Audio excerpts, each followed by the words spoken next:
নমস্কার বন্ধুরা, পুষ্কর রান্নাঘরে তোমাদের সবাইকে স্বাগত জানিয়ে চলে এসেছি। দেখো, পাবদা মাছের বেগুন দিয়ে ঝাল করবো। পাবদা মাছটা ভেজে নিয়েছি, আর এখানে জিরে ফোড়ন দিয়ে দিয়েছি। বেগুনটা একটু ভেজে নেবো লাল লাল করে।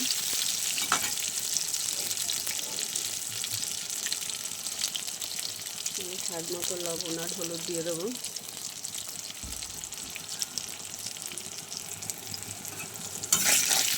বেগুন প্রায় ভাজা হয়ে গেছে, এখন আমি অল্প জল দিয়ে দেবো।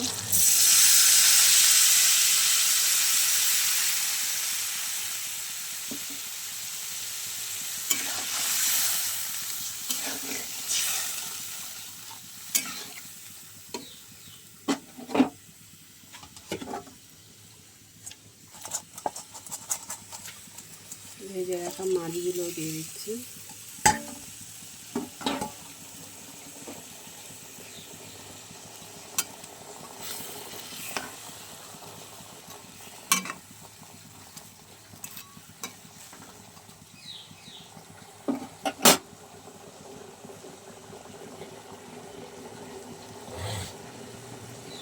অল্প ভাজা জিরের গুঁড়ো দিয়ে দিলাম। ফুটে গেলেই আমার হয়ে যাবে পাবদা মাছের তেল বেগুনের ঝাল। আবার একটু ঢাকা দিয়ে দিই।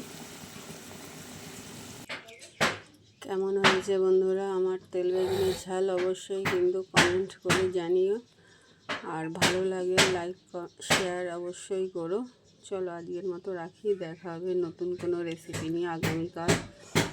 তোমরা সবাই ভালো থেকো, সুস্থ থেকো। আজকের মতো রাখি বন্ধুরা।